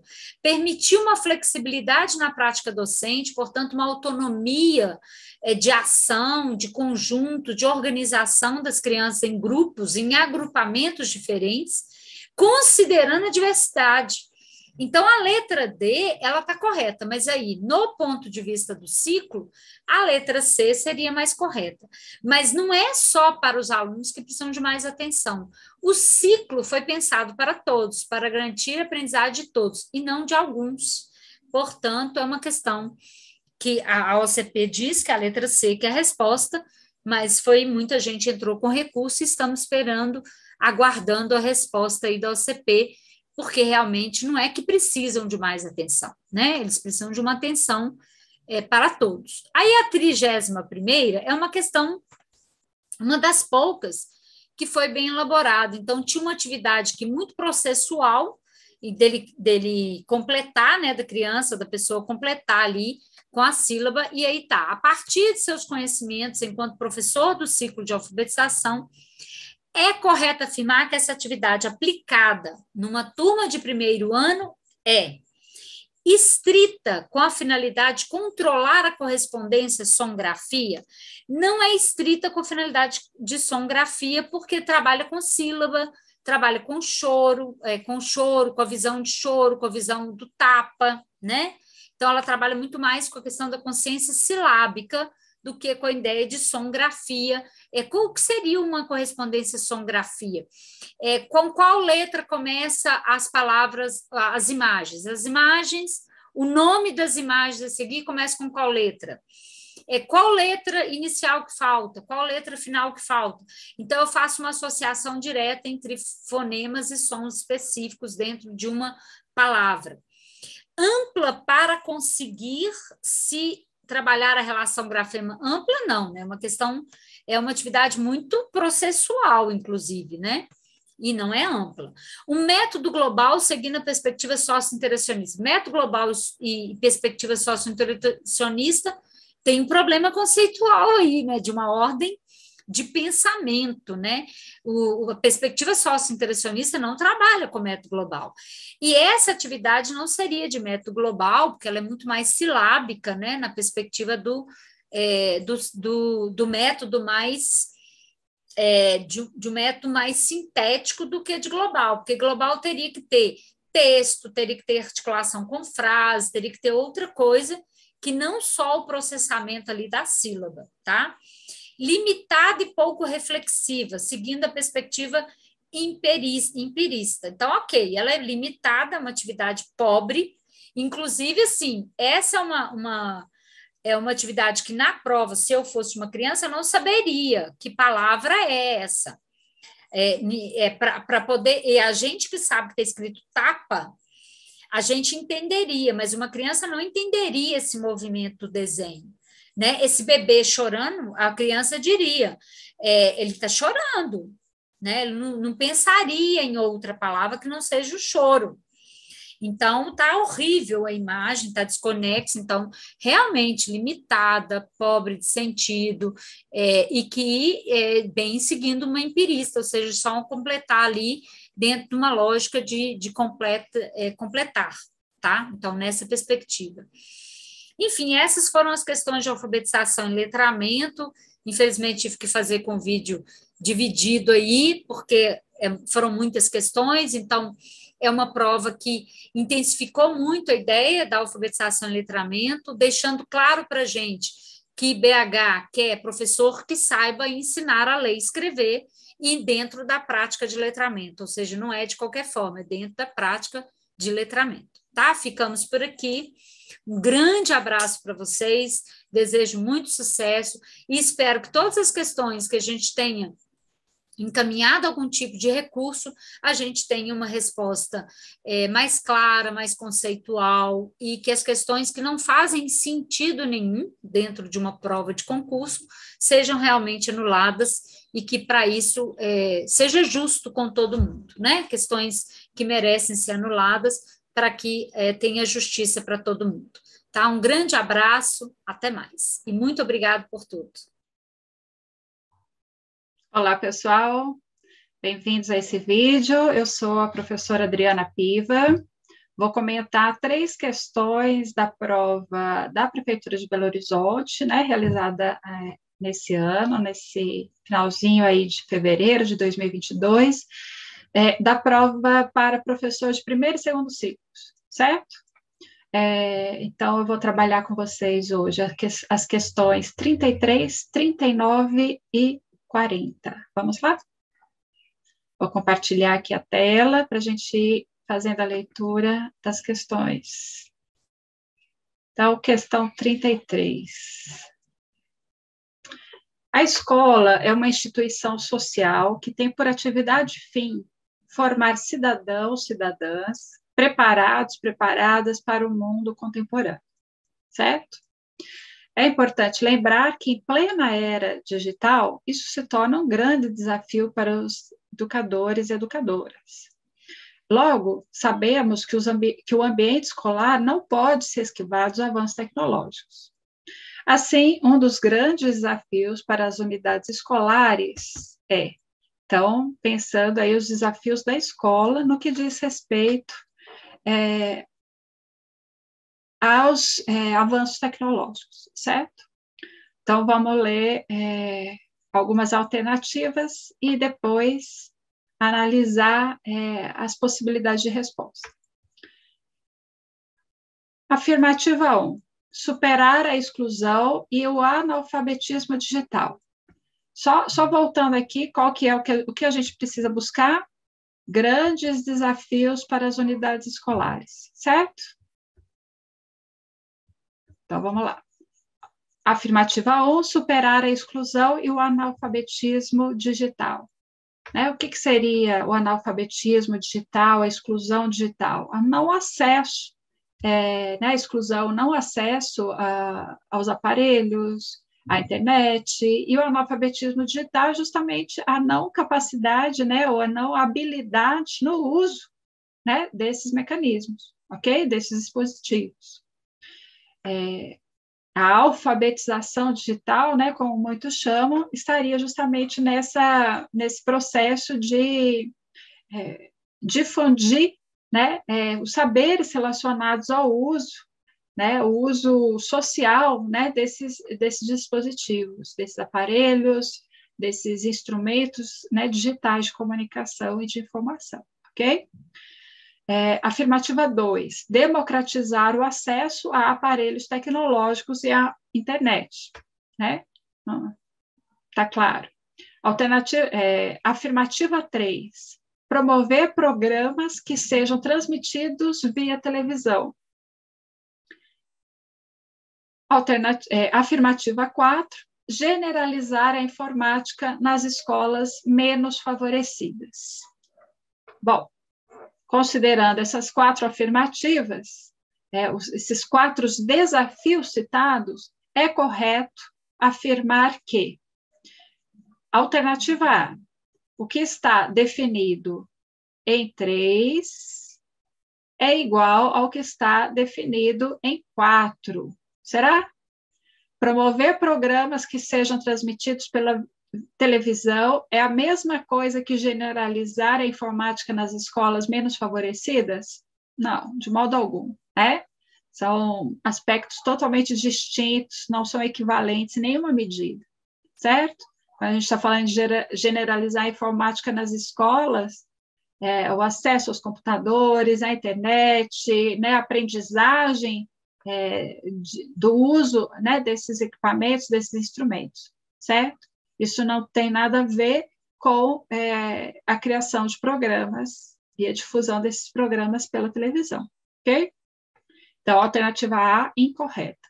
Alternativa B, o que está sendo definido em 4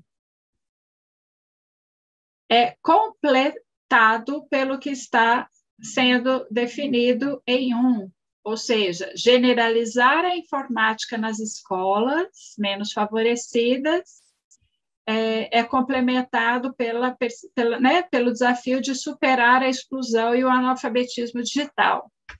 Essa alternativa pode gerar dúvida, né? Poxa, será que está certa? Ela não está, né? Assim, ela caminha, né? Ela não está errada, né? Qual que é o problema dela? O problema dela está aqui no 4, ó, na afirmativa 4.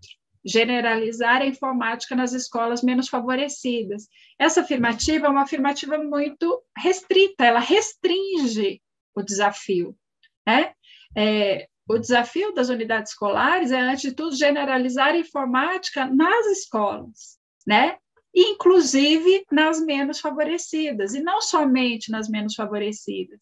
Então, a alternativa 4, se ela tivesse, né, uma abordagem mais ampla, ela poderia estar correta, né? E ser complementada, de fato, pela afirmativa 1, certo? Mas essa afirmativa 4, ela restringe. Não é, né? O desafio é generalizar a informática nas escolas, e não somente naquelas menos favorecidas, certo? Então, tem uma imprecisão, uma redução aí na afirmativa 4, que torna ela problemática, e por isso a alternativa B não está correta. Ou não é a melhor, vamos ver se a gente acha uma melhor, né? Essa pode ser uma lógica interessante também no entendimento dessa questão. Vamos analisar as outras 2 alternativas. Alternativa C, o que está definido em 2, democratizar o acesso a aparelhos tecnológicos e à internet, é igual ao que está definido em 3, promover programas que sejam transmitidos pela televisão. Não, né, de modo algum, porque eu não democratizo o acesso a aparelhos tecnológicos nem à internet por meio do desenvolvimento de programas que vão ser exibidos na TV, certo? Não resolvo um problema com essa solução, né? O desafio aí da democratização do acesso a aparelhos tecnológicos e à internet não pode, né? Não tem como ser resolvido pela veiculação de programas na TV, certo? Então, incorretíssima também a alternativa C. E a alternativa D, o que está definido em 1, superar a exclusão e o analfabetismo digital, sem dúvida, né, um grande desafio aí da escola, é complementado pelo que está definido em 2, democratizar o acesso a aparelhos tecnológicos e à internet. Sim, né? Parece bastante possível essa afirmativa, né? Então, como que a escola pode, né, superar a exclusão e o analfabetismo digital? Justamente democratizando o acesso, né, a esses aparelhos, à internet, né? Então, quando uma escola ela cria, né, uma sala de informática, mantém essa sala aberta, né, assim, cria práticas onde é possível o usufruto dessa sala pelos estudantes, pelos professores, né? Uma sala que também conte com acesso à internet, justamente, né, para possibilitar essa comunicação, né, esse acesso virtual aí às informações, ela está, né, em grande medida, uma ação que contribui em grande medida para superar a exclusão e o analfabetismo digital, né? Então, a alternativa correta, ou a mais correta, é, de fato, a alternativa D, né? Que é a que foi apontada aí pelo gabarito, certo? Muito bem. Vamos, então, para a questão 39. Questões 39 e 40, elas vão abordar o ensino de ciências, né? A questão 39 é uma questão que mereceu recursos, ela tem vários problemas, né, assim, de construção, tanto construção lógica como de próprio conteúdo mesmo. Então, vamos tentar analisá-la, né? Esse tipo de questão, por si só, ela já traz um dificultador, né? São questões que trazem uma complexidade maior, e quando ela não está bem construída, isso, né, se redobra, né, essa dificuldade. Eu acho que é o caso dessa questão 39, certo? Vamos analisá-la. Então, primeiro, a gente precisa fazer o quê com esse tipo de questão? Ler as afirmativas, verificar se elas são falsas ou verdadeiras, certo? E depois analisar se há uma relação entre elas. Então, vamos lá.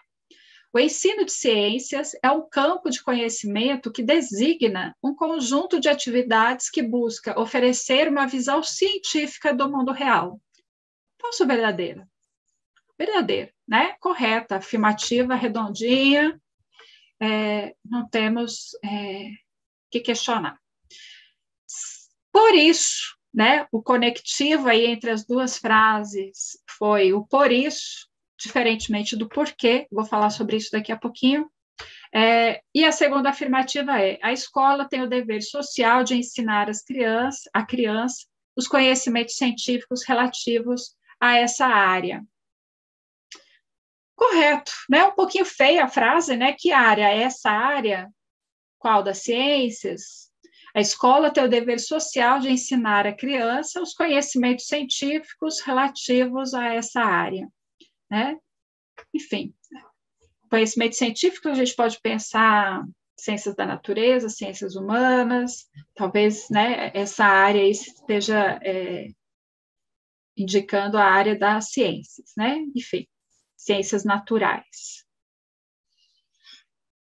Correta, né? É um dever social da escola, o ensino, né, dos conhecimentos científicos, ok? Então, as duas frases estão corretas, as duas assertivas estão corretas.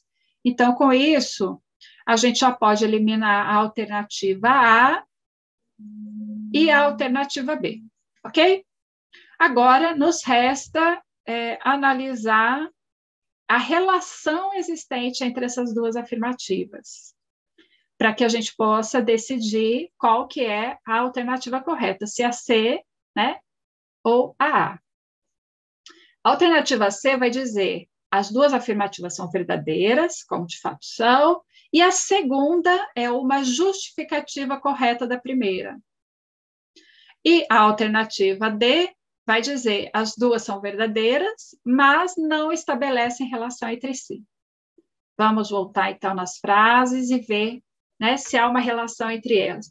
Antes disso, eu gostaria de comentar com vocês o uso do conectivo por isso, né? Quando a gente usa o por isso, a gente está introduzindo uma consequência, né?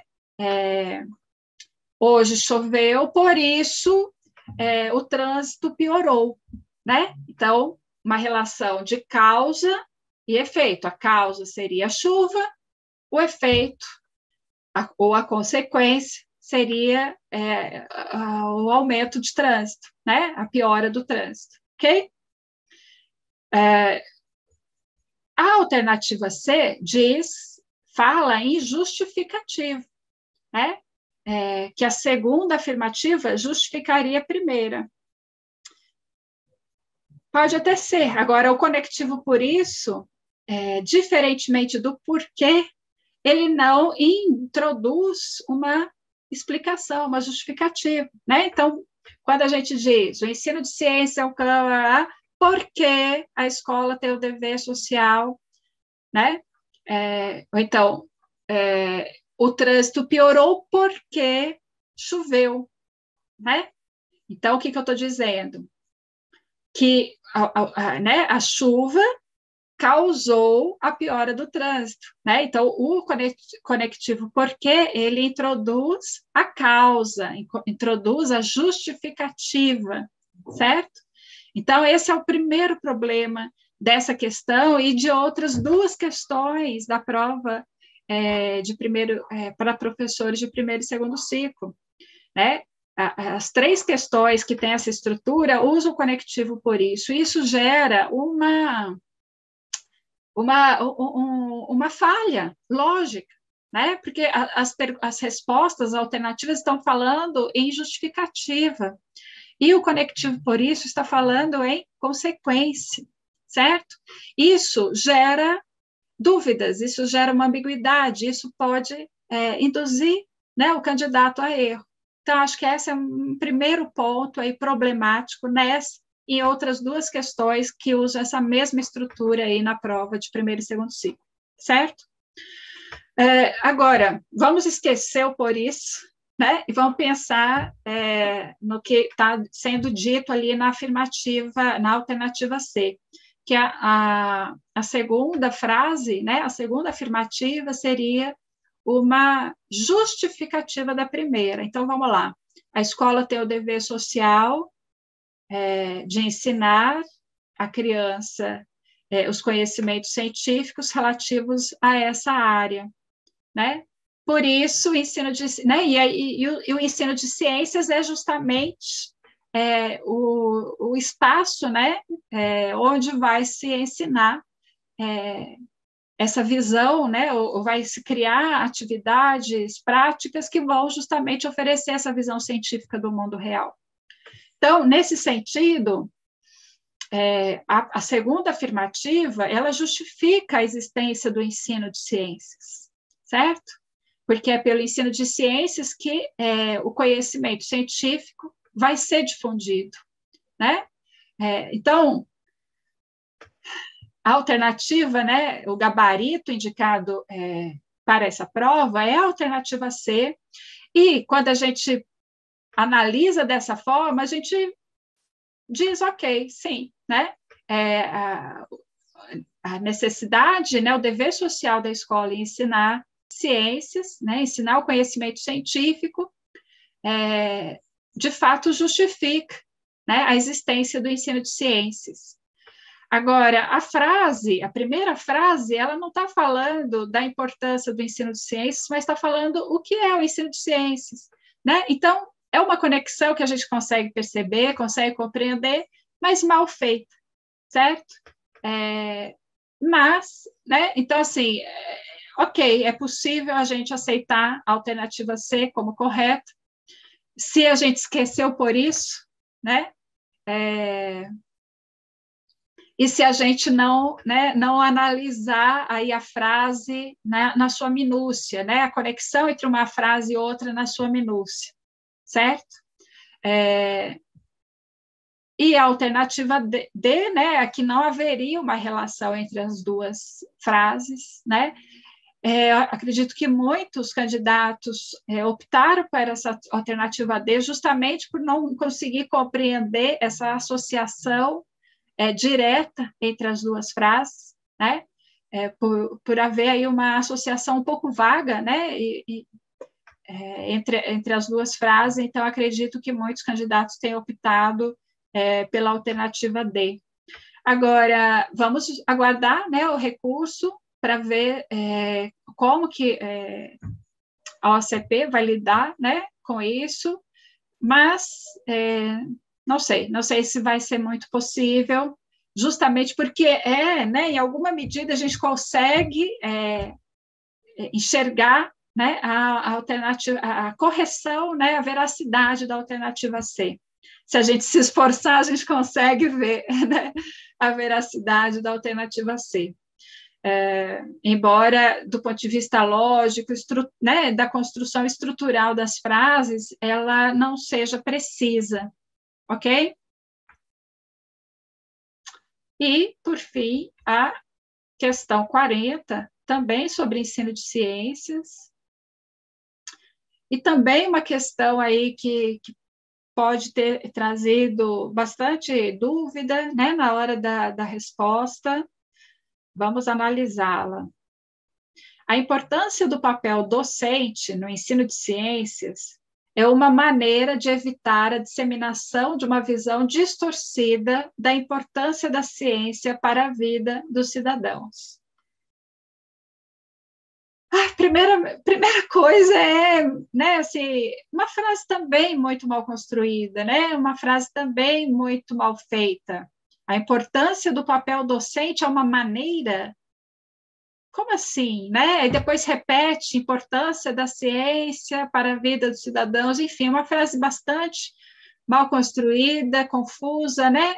Mal feita mesmo, infelizmente, né? E isso gera, toda vez que a gente se depara com uma questão que não está, né, bem construída, que não tem uma clareza, isso gera dificuldade na resposta do aluno, né?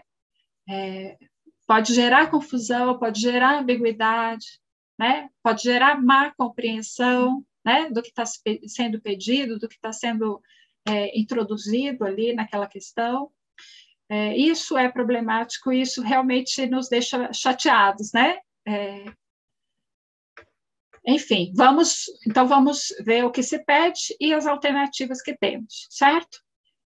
Considerando, né, então, a importância do professor para evitar, né, a disseminação de uma visão distorcida da importância da ciência para a vida dos cidadãos, né, considerando isso, é fundamental considerar que o espírito científico inicia-se dentro da sala de aula, sendo ali que se constrói a cultura da ciência. Acredito que muitas pessoas tenham ficado um pouco em dúvida com essa afirmativa, mas ela não é correta. Por quê? Vamos pensar. Sim, o espírito científico ele pode ser iniciado na sala de aula, né? Deve, inclusive, né? As proposições curriculares, a BNCC, todos, né, esses documentos estão trazendo a importância do professor estimular a atitude investigativa, curiosa, né, do aluno, que é justamente esse espírito científico, né? Esse espírito investigativo, ok? Então, esse espírito científico investigativo, ele pode se iniciar dentro da sala de aula. Deve, né? Porém, a segunda parte da frase é problemática, né? Dentro da sala de aula que se constrói a cultura da ciência? Não, né? A cultura da ciência ela vai se construir nos ambientes de produção científica propriamente dita, né? Nos laboratórios, nos espaços de pesquisa. Não é exatamente na sala de aula. Claro que a sala de aula inicia esse processo, é um elemento onde vai nos colocando em contato com a cultura científica, mas não é ali que se constrói, certo? Então, do meu ponto de vista, de fato, está incorreta essa alternativa A, ok? Alternativa B. É pela repetição das lições paradidáticas que se pode fazer entender o que é ciência em sala de aula. Não, né? Então, essa está bem errada. O que são lições paradidáticas? Bem amplo isso, né? A gente poderia pensar muitas coisas, mas, em princípio, aquilo que, né, os materiais, as práticas, né, os materiais mesmo paradidáticos, eles são o quê? Eles são materiais, práticas que não são propriamente didáticos, mas que podem ser utilizados para esse fim, né? Então, eles contribuem, né, os materiais paradidáticos contribuem enormemente para o processo de ensino-aprendizagem, mas não é a repetição deles, né? E essa palavra repetição é uma palavra bastante problemática, né? Quando a gente está falando de um ensino, né? Um processo de ensino-aprendizagem ativo, investigativo, criativo, né? Que promova, né, a difusão do espírito científico, repetição de lições não contribui em nada, né? Para o desenvolvimento desse espírito, né? Então, essa frase, essa alternativa me parece equivocada por esses, né, totalmente equivocada, particularmente aí pelo uso da repetição, né, da escolha, né, da possibilidade, né, do uso da repetição como uma forma de aprendizagem, né, especialmente da compreensão do que é ciência, certo? Alternativa C. O aluno leva para a sala de aula uma bagagem e um pensamento sobre as teorias científicas. Essa é a alternativa indicada como gabarito dessa questão, e ela me parece, de fato, a mais correta. Por quê? Quando a gente vai pensar, né, ensino de ciências, todas as pesquisas, né, a discussão relacionada ao ensino de ciências vai tocar, né, nesse ponto, que é a importância do professor identificar as concepções que os alunos já trazem, tanto do que é ciência, quanto de fenômenos explicados pela ciência, né? Tanto de explicações de fenômenos. Por quê? Porque é só nessa consideração, nesse diálogo com as concepções que o aluno traz, que vai ser possível construir um novo conhecimento a partir do acesso, né, às construções produzidas pela ciência, certo? Então, aí, né, assim, se eu quero desfazer, evitar a disseminação de uma visão distorcida sobre o que é ciência, sobre a sua importância para a vida dos cidadãos, é fundamental que o dialogue com essas concepções que os alunos trazem, certo? Porque senão vão ficar concepções paralelas, contraditórias, e que, se não forem colocadas em diálogo, né, se não, o professor não auxiliar, não ajudar o aluno a perceber os limites da percepção que ele traz, né, daquela percepção prévia, inicial que ele traz, se esse aluno não perceber os limites, os equívocos, ele provavelmente não vai aceitar a veracidade das perspectivas científicas, né? Ou o valor das perspectivas científicas, dos conhecimentos científicos. Então, esse diálogo, ele é base para a construção, né, desse saber pelos alunos, ok? A alternativa D, somente em sala de aula que o aluno consegue encontrar respostas para as muitas questões que ele faz. Essa é uma alternativa que poderia também gerar, né, alguma dúvida, será que ela está correta, será que não? Mas ela traz também nela uma restrição, né? Somente em sala de aula. Não é somente na sala de aula que o aluno encontra respostas para as questões que ele faz, né? Em sala de aula, ele encontra muitas respostas, né? E aí, pensando na aprendizagem da ciência, muitas respostas, né, o conhecimento científico traz indagações que a gente, né, vai produzindo aí no nosso dia a dia, mas não é só na escola, né?